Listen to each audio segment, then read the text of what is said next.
What if I told you the blueprint for a more focused, more intentional day was, well, right in the palm of your hand? It sounds almost too simple, but today we're going to break down a really powerful method for daily growth that you can use literally anywhere at any time. I know, it sounds a little out there, doesn't it? How can your hand actually guide your day? But that's the real genius of this. It's not just some clever trick, it's about using a physical, tangible anchor, something you can actually touch, to ground all those intentions flying around in your head. So let's dive in and see how each finger can become a personal guide to keep you centered. You see, this whole method uses your hand as a kind of memory aid, a mnemonic device, if you want to get technical. And the reason it works so well is that it connects an abstract idea, like gratitude, to a real, physical thing you always have with you. You can forget the apps, you can forget the complicated journals for a second. This is a quick, personal check-in that can really shift your routine from just reacting to everything to being truly intentional. All right, let's start with our first guide.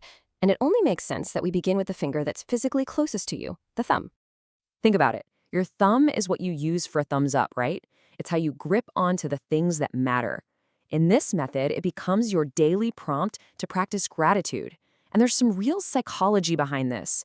Starting your day by focusing on what you're thankful for actually primes your brain for positivity.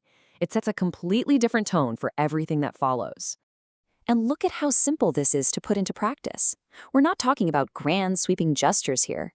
Just send a quick text saying, "Hey, thinking of you." Offer a simple, genuine thank you to someone. Or just take 60 seconds to think about a happy memory you share. It's all about starting the day grounded in connection. Okay, so as we move along the hand, our focus naturally shifts. It moves outward, toward our path for the day. And for this, we're going to use the pointer and middle fingers as our guides. What's so cool here is the double meaning. Of course, we use our pointer finger to, point the way, so it's a natural fit for our daily goals. But isn't it also true that we should take a moment to acknowledge the people who have pointed the way for us? So this finger reminds us to do both, set our own direction for the day, and honor our teachers and mentors. The key here is to make it actionable. What is one small thing you can get done today? Maybe it's just making that phone call you've been putting off. By setting one clear, achievable goal, you tap into what psychologists call the progress principle, the idea that small wins create momentum and give your day an immediate sense of purpose. Next up, the middle finger. It's your tallest finger, and that's the whole point. It's the perfect physical reminder to stand tall in your own strengths. This finger is all about acknowledging what you do well, recognizing your own unique skills and accomplishments. It's a moment of deliberate self-recognition. Now, this isn't about being arrogant. Not at all. It's about building genuine self-awareness and confidence. Before you dive into all the day's challenges, just take a second to ask yourself, what am I good at? And how can I use that strength today? It's a small but really powerful act of self-empowerment. And finally, we get to our last two fingers, the ring and the pinky. These two round out the method by getting us to focus on our deeper connections, both to our passions and to our own journey of personal growth. The ring finger, we all know it's traditionally associated with commitment, but here we're going to broaden that idea. This represents your commitment to the things you truly love, your passions, your hobbies, the things that bring you joy and make you feel like you. Let's be honest, in the hustle of our busy lives, it's so easy to let our passions slide to the bottom of the list.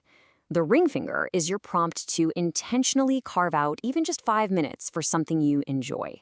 It's a powerful reminder that these commitments we make to ourselves, they're just as important as any other. And now we've arrived at the pinky. As our smallest finger, it's the perfect symbol for a little bit of humility. It reminds us that we're all a work in progress, and it encourages us to gently look at the small areas where we can grow and improve. And that right there is the foundation of a real growth mindset. The key here is that this is all about small, gentle adjustments. This is not about harsh self-criticism. Maybe it just means trying to be a better listener in your next conversation or simply forgiving yourself for a minor slip-up. It's all about embracing the idea of continuous, humble growth. So, let's put it all together. The five-finger method, at its core, is a simple, portable tool for setting your daily intentions. Each finger gives you a specific focus: gratitude, direction, strength, passion, and humility. It gives you a full-spectrum check-in that you can do in less than a minute. And to make this even easier to apply, let's just reframe the whole thing as a simple daily checklist. basically a set of questions to guide you each morning. It all boils down to this, right here. 5 simple questions for 5 fingers. For your thumb, who am I grateful for? Your pointer finger, what is my direction today? Middle finger, what is my strength? Ring finger, what do I love? And finally, your pinky, how can I grow? Just ask yourself these 5 questions every morning, and you've set a powerful foundation for the rest of your day. And that's the whole point. This isn't about some massive life overhaul. It's about having a simple, accessible blueprint for a more intentional day, every single day. It's a tool for making those tiny micro shifts that over time lead to really big results.